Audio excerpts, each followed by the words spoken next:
Oh man, here we go, man. We have a very, very, very special guest, man. Somebody who impacted the music industry in a different way, man. Before the internet, back when you had to run online, you had to go to the computer to download and different things of that such, man. And it wasn't an Apple Music, it wasn't a Spotify, it wasn't a I'm talking about shit. Maybe what, after LimeWire days? For sure after LimeWire. Yeah, man. We have Pesh, man, from Livemixtapes. How you doing? I'm blessed and thankful. Happy to be here. Thank you. Most definitely, man. And I do want to say, and I do want to say, before we start this interview, I want to thank you, because when our Instagram went down, I want to say like 2016, 17, you were that person that was really trying. For me, you got me lawyers and things like that. And a lot of people, when my Instagram page went down, a lot of people stopped picking up the phone, because usually they're begging me for a post and they're blowing me up. But you were that person that was still there for me, man. So I definitely want to say thank you before we get into that, man. But thank you. How you been? What's your mental like? Man, everything is great. Mental, I'm here. 2023, happy. Mm-hmm. A lot of stuff. Platforms booming. Life is booming. I'm exactly where I'm supposed to be in life. Most definitely. Now, Livemixtapes. You're born and raised in Cleveland. Cleveland, Ohio. Born and raised. Born and raised. What's that like? Cleveland is a city where we come from, so where I'm from, man. Cleveland's the best city in the world. I love it. I'm happy to be from Cleveland. We're all from Cleveland. Livemixtapes, we're a team of 5. Yeah. So a couple of my partners, they're from the east side. Brian and I are from the west side. So it's a blessing. Mm-hmm. Cleveland, you're a product of your environment, right? So Cleveland definitely shapes us. And you can see it in the work ethic and the resilience that we have. Mm-hmm.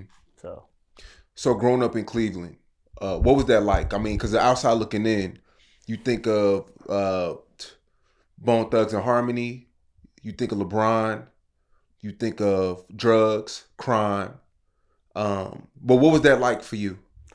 I mean, it was all there, right? I mean, I grew up, my parents are from India, so I'm first generation American flying, they flew over.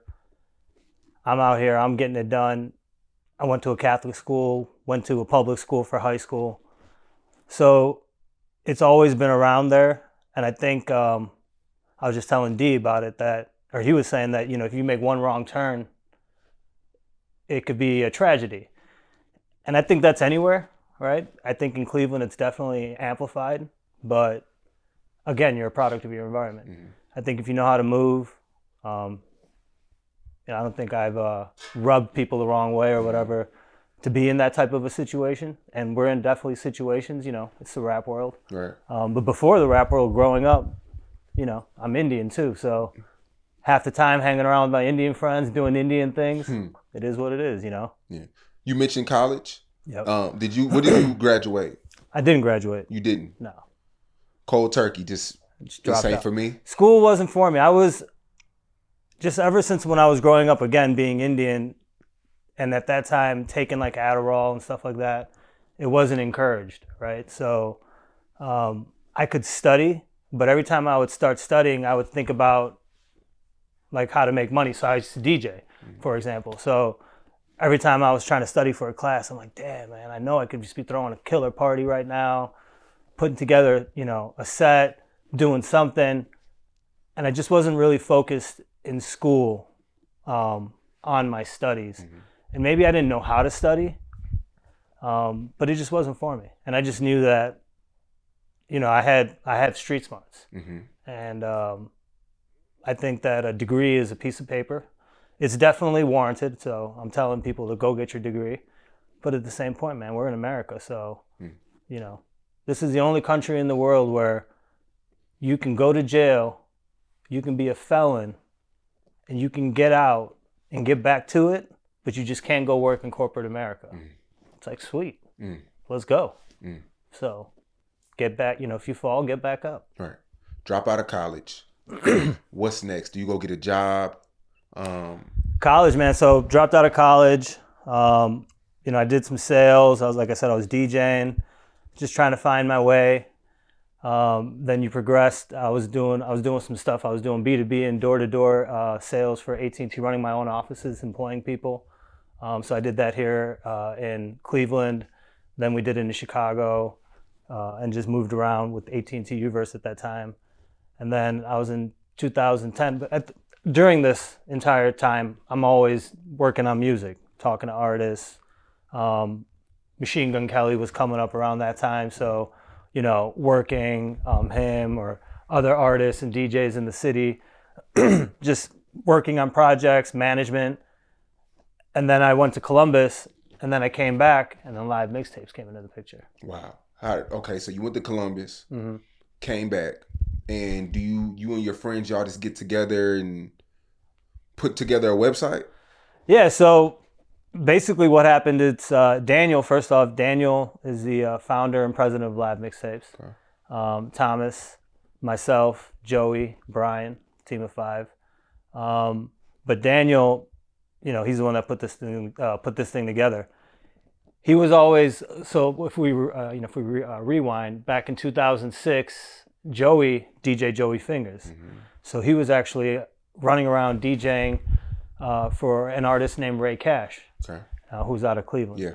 And Ray Cash was a major artist signed, so this is before MGK being signed. MGK is the most recent artist since Ray Cash, the last artist since Ray Cash to be signed to a major, and Doughboy. Right. So, just going back to that though, so Joey, was making these mixtapes, and we're feeding the gas stations and up and down the city and just everywhere around the surrounding states, wherever, right? Straight up hand-to-hand combat, the mixtape hustle. And then Daniel, he's out in California. He did some shit. He had to go out to California. He's obsessed with these mixtapes that Joey's putting out. So he's like, Joey, send me this stuff. It's taking too long in the mail. Dan's like, let me just work on something on the back end, get this up, and then you can just upload these tapes, upload them to me, and that will be an easier way for me to get them, consume it, right? And so that was like the initial premise of it. And then Joey running around on tour, started talking to other DJs, slowly word of mouth. And it's straight up, the history of Livemixtapes has always just been guerrilla, right? Word of mouth, hand-to-hand, and relationships. And it started back in 2006, earlier. I'm sure Dan, thought of this or had some sort of inclination. Dan's always been into music, especially South, Cash Money, No Limit, big influences. Yeah. Get It Live, Dan tweeted out the other day, Livemixtapes Twitter handle tweeted out the other day that it came from, I think, Manny Fresh, Get It How You Live. Mm-hmm. Wow. So that's, Yeah. So, yeah. So y'all started off handing out mixtapes. Mm-hmm. Then you start the site. What's next? Like, when do you notice that, okay, this is different? Yeah, so at the beginning stages, to be 100, I didn't come into Livemixtapes till 2012. Mm-hmm. But Dan, Thomas, they were running it, and, we're all close. So being there hands-on, just seeing it from a person outside looking in, it was just fascinating. I mean, let me put it like this. At one point, I think it was 2010, I didn't know the magnitude of Livemixtapes. I'm in Columbus doing the corporate work, right? Running my office. And somebody came in for an interview, and I had the Livemixtape sticker on my, desktop or whatever, desk or whatever it was. And the guy was like, blah, blah, blah. We start talking. And then when it's done, he's like, you know about Livemixtapes? And I'm like, and I didn't, once again, I didn't know. Like, I'm not talking to Dan. And if you meet Dan, super humble, quiet, he's not sitting here boasting. We will definitely have a lot of fun. But he's not one to just sit here and, talk that shit, right? Right. So I don't know. Like, I don't know how big, Livemixtapes is or is getting or whatever. And so this dude comes in and he's just like, yeah. And he's like, you know about live mix? I'm like, yeah, what do you know about live? And he's like, everybody in Columbus knows about live mixtapes, bro. Gotta come to the hood. Yeah. And I'm just like, hold. So I called Dan. I'm like, yo, Dan, do you know what's going on out here in Columbus? Like, this shit's moving. And I get a little giggle. I get the Dan laugh, huh, So I mean, yeah, it was interesting. That's crazy. So Dat Piff comes out before y'all. I don't know what that is. Oh, Dat Piff. Oh, okay. The other mixtape site. Oh, okay. What's that relationship with live mixtapes and Dat Piff? Yeah. Just whatever. We look forward. We don't look in the back. Yeah. We don't look in the rearview mirror. Yeah. It's cool. We're in America. There's companies. Mm. I don't know if there is a competition. Mm. I just think it's more of, we're doing what we're doing and everybody else is doing what they're doing. Yeah, I feel like the branding was a little bit different. Dat Piff, it seemed like anybody could have got on Dat Piff. Yes. But with live mixtapes, it was like this exclusiveness to where as though everybody wanted to be on that top spots or, and then it was like y'all had like a unique score system. Explain the score system because I still don't understand it. Sure. So, yes, you are right. First off, on those other platforms, anybody can upload, anybody can go to, which is great. The concept, the business model, I get it. Makes sense. What we did was we wanted to work with the DJs. Again, I used to be a DJ, Joey Fingers. Coming from the music side, we understand the importance of the DJ, the producer, the engineer, the unsung heroes almost, right? And this is before electronic music putting a spotlight on DJs, where now you're actually seeing hip hop artists do their own thing because of that spotlight that the EDM music put on the DJs, right? So this was way before that. So DJs were not getting, they were, but the DJ Clues of the world or whatever. So it was because of the DJs that I think helped the platform get to where it's at, and where it was going. I forgot. Yeah, no, it's all good because y'all had like a independent. The scoring. The scoring. The score. So the reason why I was saying about the DJs was because it started with the DJs, and that's how you got on our platform, right? So you get to know one of the DJs, and then getting on our platform, knowing a DJ or a brand allowed you to get access to the site. And if you couldn't, then you were just a fan, wanting to get on. You could get some packages. Our packages were also not cheap. And it's not a hobby, right? So this is a business. And so if you're going to run a label, if you're going to invest in yourself, you got to pay to do that. And it did really well. The scoring was implemented as in, the plus or minus. So in this example, if somebody votes it up +1, that means they like it. You vote it down, they don't like it. But the scoring was really the scoring. At one point, promoters were calling us, and if you had a score of 1,500 or higher, meant a certain payment at the clubs for getting booked. Wow. So, here's another thing. You talked about Apple and Spotify. iTunes has been around forever, right? So it's not like the concept of streaming, which I get now, you're no longer paying the physical $9.99 or $14.99, whatever it is. So I understand that portion of it, but you still are because you're paying $9.99 a month or whatever it is for the streaming service. Now, you may not spend as much money actually purchasing those albums or whatever, but it's similar to the same thing where with us, the scoring system was real important because it couldn't be manipulated. So you couldn't buy the bots, run up the score or anything like that. So everything you did was just based off that plus or minus. And then the comment section. The comments would go crazy. Yeah. The rest is history. And then a lot of the tapes, again, a lot of the projects would start on our indie side. Yeah. And then move over to our main page. Once it got bigger. Because we weren't trying to sit here and say what is hot, what is not, be biased. We were saying let the numbers speak. And that's what was really important with us and still is to this day, is let the numbers talk. Everything else will, go in motion when it does. Who had the highest score on the site? Damn, I got to check on that. B, who do you think? Was it Pluto or? I think it might have been Future. Yeah. Yeah. Damn. I So can check for you, but I mean, yeah, go ahead. Go ahead. you got to be. I think it was Pluto. So Future. Yep. Which tape? Oh, Pluto, the tape. I'm tripping. No, not the tape. Oh, okay. Future, but he sent it to me. I got to look it up. I'll get it to you. Which tape was the one that turned live mixtapes into?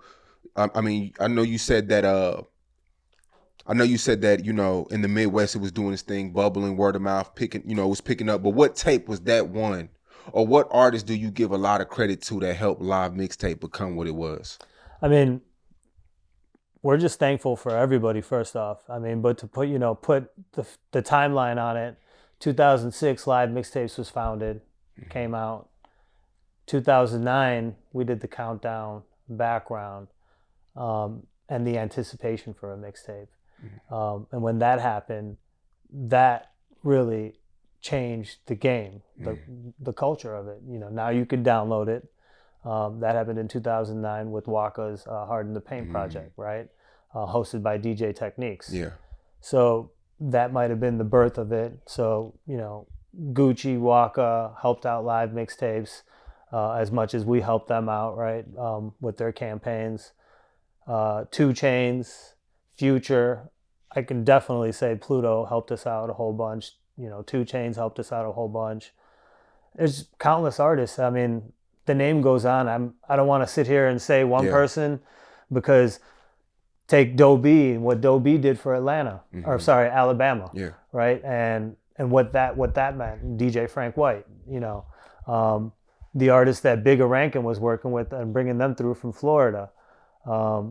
So there's just so many, but I can definitely say Atlanta had a huge presence as far as what was going on. I remember Hood Rich King and the Pee Wee Longways and the Rich Homie Quans all and of them. The Migos. DJ Scream. Oh man. All of them. How many views, how many hits were y'all getting per day at the height? I mean, at one point, I think we had like 6 million monthly unique visitors or something like that from Atlanta. Just Atlanta? Just Atlanta. I don't know how many worldwide. I don't want to cap. Yeah. 15, 20 million, maybe 30. I don't know. Yeah. We've been worldwide trending topic #1 a bunch of times. Shut down the site a bunch of times. Anytime Pluto was dropping, anytime, the big artists. What's cool, man, is about the site is just it's self-works, It's everything what's not right now and what's about to happen May 1st. It's everything what the game has been missing. And I can't wait to talk about what's next, because it's back, man.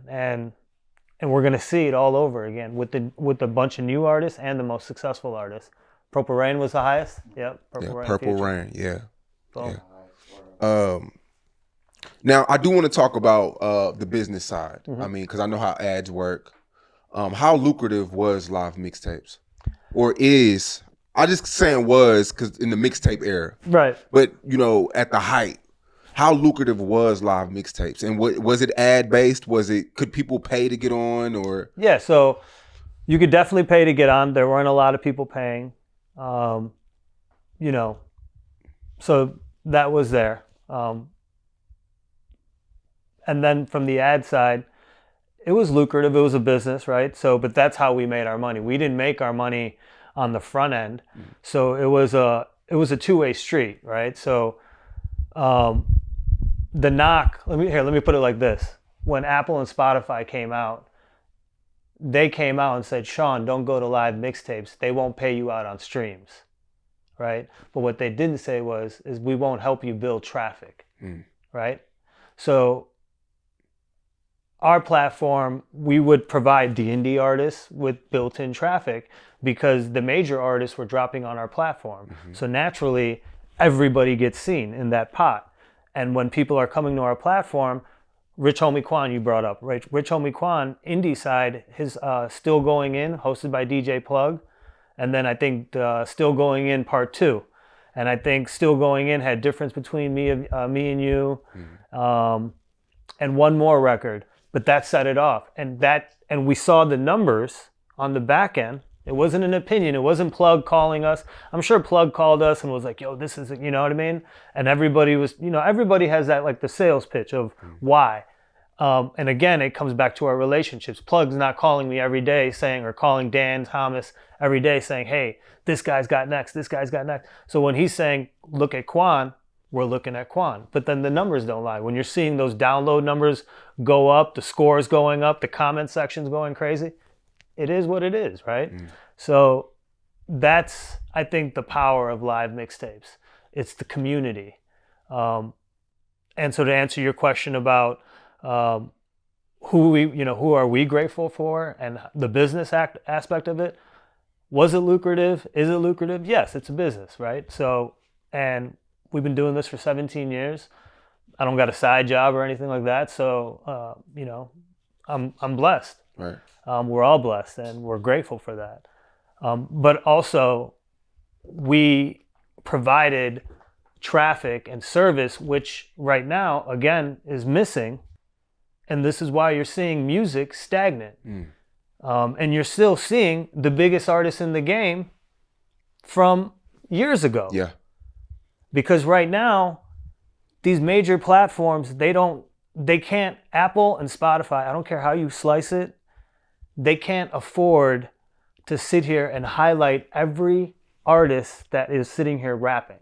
They can't do it. If you go to their main page, they got to have Christian music, Bollywood music, gospel music, Afro beats, rap music, whatever it is, they got to have it on their platform. So how are you going to highlight the rap music, the rappers that are coming out? And another thing, 2006, I think it was around 2006, Nas was making a record, Hip Hop is Dead. Yeah, I remember that. Right? Yeah. So, shout out Dan. Live Mixtapes, 2009, we're putting out Waka Flocka, Hard in the Paint. A lot of shit changed in 3 years, right? But that shit was always going on. But it was just so influenced by New York because New York, I get it, the media capital, right? But now we see it. We see this community. We see how it reciprocates. We got fan base from New York. We have a fan base from the South, from the West, overseas, and it's rap music, and that's how it's spreading. Now you fast forward, rap music is the #1 streaming genre in the world, and it's the most saturated genre in the world. Yeah.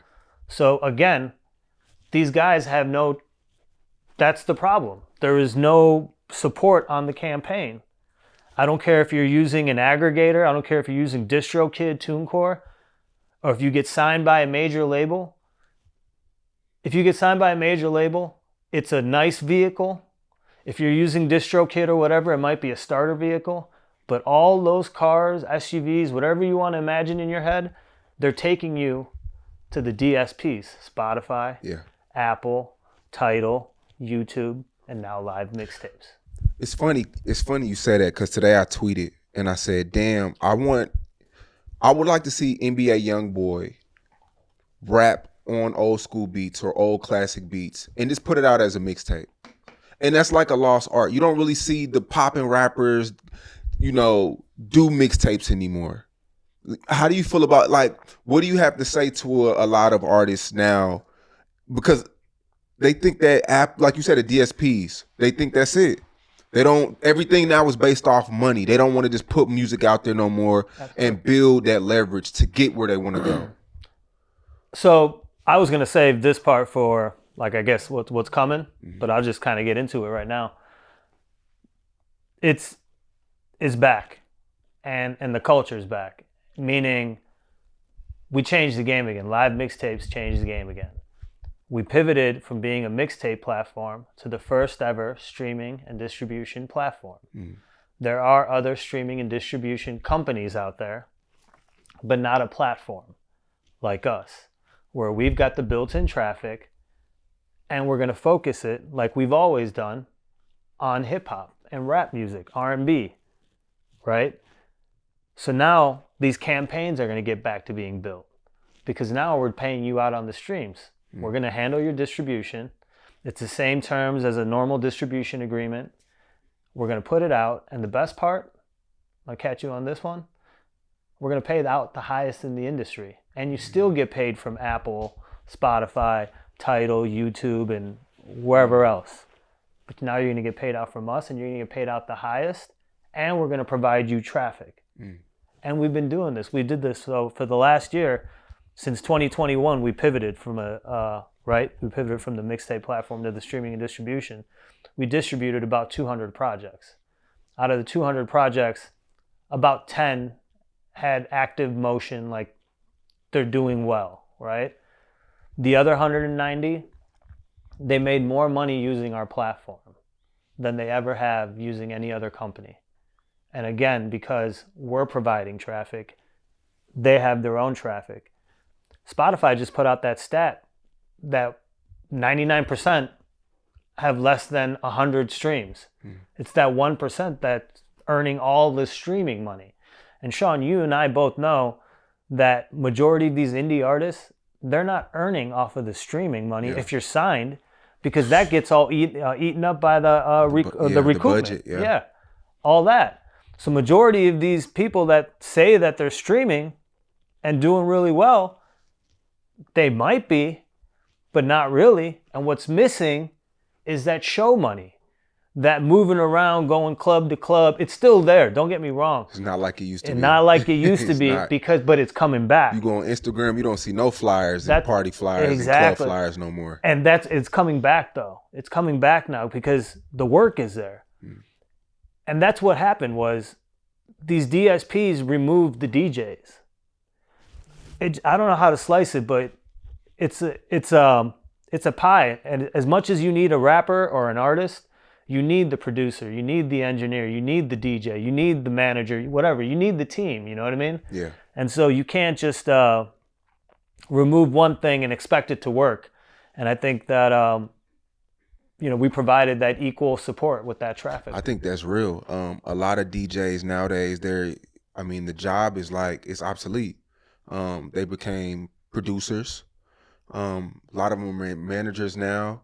It's like the DSPs really made DJs irrelevant. So you say May 1st, everything's back to how it used to be. Yep. The DJs are important again. Yeah, I'm going to break it down to you.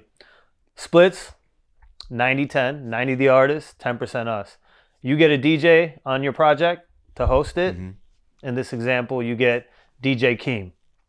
Hoodrich Keem, he's going to host your project, right? Or we're in Dallas, Dirty Glove Bubba. You get Bubba to host your project, right?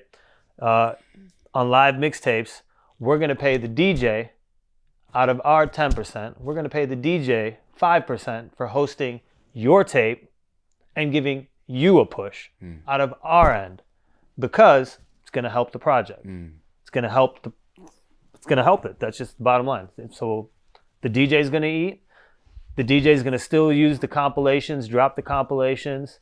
If a DJ, let's just say you're an indie artist and on the platform DJs always drop The Streets Are Hot or whatever the compilation is. If we're distributing your project and it's on a DJ compilation, which gets a whole bunch of views, 30,000 views, 60,000 views, whatever, and yours to get streamed, we're going to pay you out on those streams. Wow. So it's like it's its own community. Yeah. So DJs are eating, producers are eating, we're going to be dropping beat tapes. So I can see this in maybe 6 months to a year with producers dropping beat tapes on our platform, where you're going to start seeing rappers go on live mixtapes and type Moneybag Yo type beat, and then producer Aki's going to pop up and you're going to be able to stream his instrumental tape. And if you like a beat, you're going to rap over it, and then boom, now you're going to break him off because, you got to do the paperwork behind it. And if you don't, he's still going to eat because it's an instrumental tape and it's dropping on all platforms and live mixtapes, and it's going to go crazy. So everybody is going to win. Do y'all pick the DJs? No, we can help you out. Yeah. But you can. Like those certain slots on y'all site, those DJs are usually DJs that y'all highlight, right? No, it's all, there is nothing, there is no favoritism. It's just all relationships, right? So it's all communication. If you got a campaign that's really going, all we're asking, and this is I think where, because when you say like some DJs just get it, right? The Screams of the world, the DJ MLKs, the Bubbas. Some DJs are getting it. There's now these new DJs coming out, right?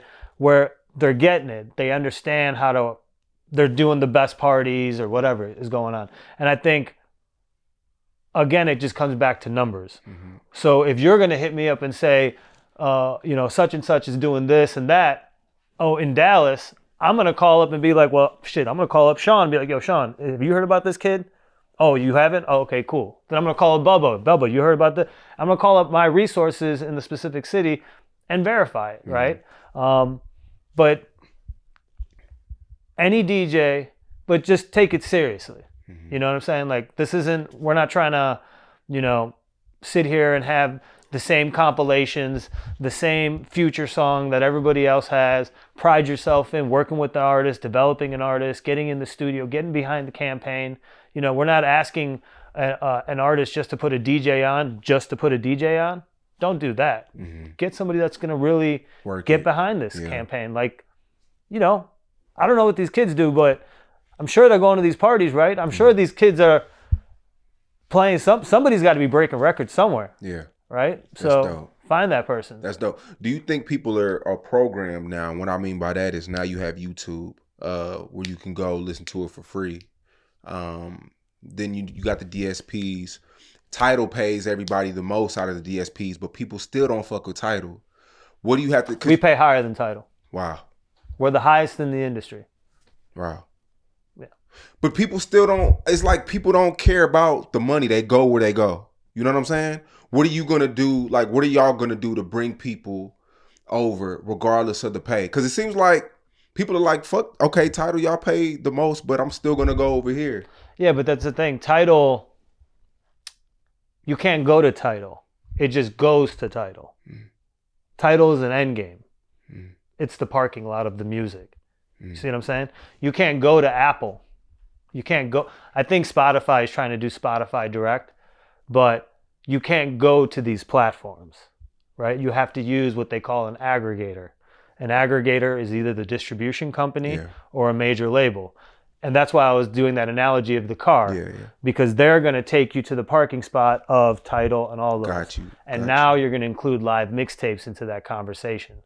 Except with us, we are also the driver because we're communicating. So when you come to us, it's going to park in live mixtapes parking lot and get paid. We're going to push traffic. We're going to bring people to your project. And then it's also going to go to Apple, Spotify, Tidal, etc. And then it's going to live and do whatever it does there. Right. We're going to pitch it and hopefully it gets playlisted. But here's a little secret, newsflash. You're not getting playlisted unless you're signed. So I don't know if I just spilled the beans and I wasn't supposed to. Sorry. But that's a fact. But you're not getting playlisted unless you are signed to a major label or somebody is putting money up. And let me tell you why. The why behind it is it's simple mathematics. They got to get their money back. So if I can't get it from you, the artist, I'm going to get it from my partnerships on the back end. That's just how it works. So it is what it is. That's real. And that's how you gatekeep the playlist. Absolutely. Because if you don't have to sign to playlist, then what's the point of signing? Absolutely. I mean, I don't know. The game is messed up, man. The game is like, it's a simulation. You know, I think we live in a simulation. I think this is all a simulation as far as how this game is supposed to be played. And I'll just circle back to, I think our values as far as how we conduct our business, right? I think if we do proper business, I think if you do it the right way with integrity and you have the right intentions, and then if you outwork the competition, you're going to win. Yeah. And that's why we've been here for, going on 17 years. Right. And not to cut you off. Before we get out of here, people's music, does it have to be original music? So let's go through a campaign. I'm just going to take you through a demo release, right? Sean Cotton's dropping. Let's just say you're going to drop your project June 1st, right? So in this example, June 1st, you're dropping. You and I would communicate. You would go online to Livemixtapes, download the app. You go online, register, sign up. Then from there, you're going to be a consumer listening to the music. You might be an artist. In this case, you're an artist. So then you would probably want to upload your project mixtape, right? You're going to click on that, fill out the disclosure, gives us rights to distribute your content. And once you do that, you are gonna upload everything to the back end, LMT Pro. Once you upload everything to LMT Pro, you're gonna pick the release date on Livemixtapes as well as the DSPs. So when it goes to Spotify, Apple, everything, it's gonna drop on Livemixtapes first, and then we're gonna ask you, do you got a DJ?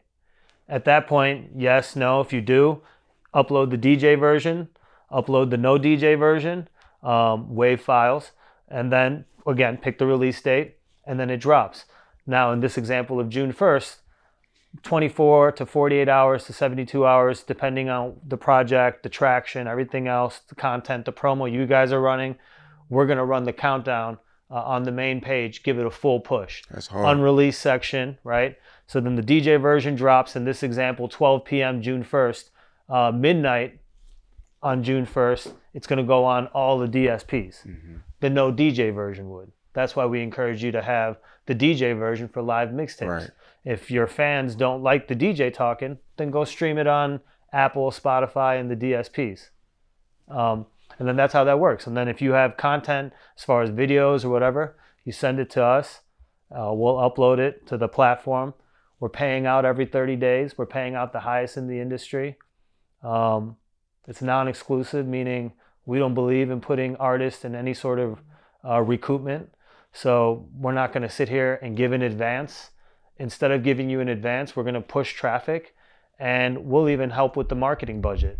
So in this example, if we premiere a music video, as long as YouTube allows us to run ads on it, meaning it has to be clean, no guns, no smoke, whatever. If we're allowed to do that, then we'll match on the marketing of it to help push the campaign. And then again, we're paying out every 30 days. It's project per project, so it's not multiple projects or anything like that. If you could do an exclusive live mixtape release with any artist out right now, you can only pick one, who would it be? Come on, man, you serious? You don't know? Let me guess. Future? Of course, Pluto. Pluto's a GOAT, bro. That's the GOAT. I mean, looked at me like, really? Yeah, I just think he's incredible as far as, every project and growth. Yeah. And then I just know the impact he's had on the culture. Mm-hmm. You know what I mean? And he's humble. That's a genuine person right there. But I would say Pluto just because, the streets need Future. Right. Always. Brian, who would you think? Future. Pluto? Damn. Pluto? Yeah. Look, the top artist searches on Livemixtapes, updated every Monday. 1 is Lil Wayne. Mm-hmm. 2 is Future. Yep. 3 is Gucci. Yep. 4 is Young Boy. That's surprising because he wasn't even in that era. But it's not, that's what I'm trying to say. If you go on the app, we have all the new music. Yeah. We right now currently have millions of downloads in the iOS, and I think in the Android it tells you 2 million plus or something. Mm-hmm. Those are real. Those aren't bots. Yeah. Those are real downloads. Mm-hmm. Those are actual people hitting it every day, Damn. tapping in. Right after the pandemic, Brian and I were moving around. We were in Alabama, out in the boonies. I remember people coming up and saying the Livemixtapes app got them through the pandemic, bro. Because they couldn't afford to pay for Spotify and Apple and the subscription stuff. And they said that music was their therapy. You get what I'm saying? So, it is what it is. Like, and then we have the catalog. I mean, there's just stuff on our platform that you can't get anywhere else. Right. So, old Gucci, old Future. There's just tapes on our old Boosie tapes. Meek Mill has some classics on live too. Meek. Live mixtapes too. Shout out DJ Braun. He's number 9. Migos are 10. Money Man 8. Money Man's a beast, bro. Me and Brian were just talking about it. His last project, killing it. Which one of them guys? I know the Futures, the Gucci's, or household names at that time, the Jeezys. But who's an artist that did crazy numbers on live mixtapes that wasn't one of them big commercial trap? You know what I mean? That did crazy, like, so did stream, like you mentioned Currency. Yeah, Currency. Currency did well. So many. Wiz dropped, so many Cabin Fever and all this, like, Kush and Orange Juice. Doughboy. I mean, well, Doughboy's trap, so I don't want to include him in there. Shout out Doe. Yeah.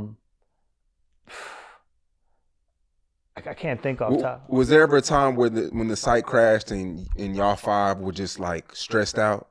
Like, what does it mean when the site crashed? You couldn't go to the site. It was down. So there's nothing that y'all could, like... It was just because I remember y'all used to catch heat. Like, people used to be mad when them dedications was coming out. And people thought we were doing that on purpose. So it wasn't on purpose? It was not on purpose. I mean, it's a lot of work. But here's the deal. I'm Indian, but I'm not IT. You know what I mean? That was all Dan. Dan was stressed the F out every time the site would crash. Like, I mean, I call him the wizard for a reason. You know what I mean? Like, he would fix it, or y'all would call somebody? Dan is IT. He's the one that built the platform. He built LMT Pro. When you guys check out May 1st, LMT Pro, you're going to see the technology. You're going to see real-time stats. You know, are you familiar with, like, Robinhood? Yeah. The Robinhood app for stocks? Uh-huh. So you invest in a stock, you see it go up and down in real time. Just like that on live mixtapes, you're going to be able to see it. Switch to dark mode.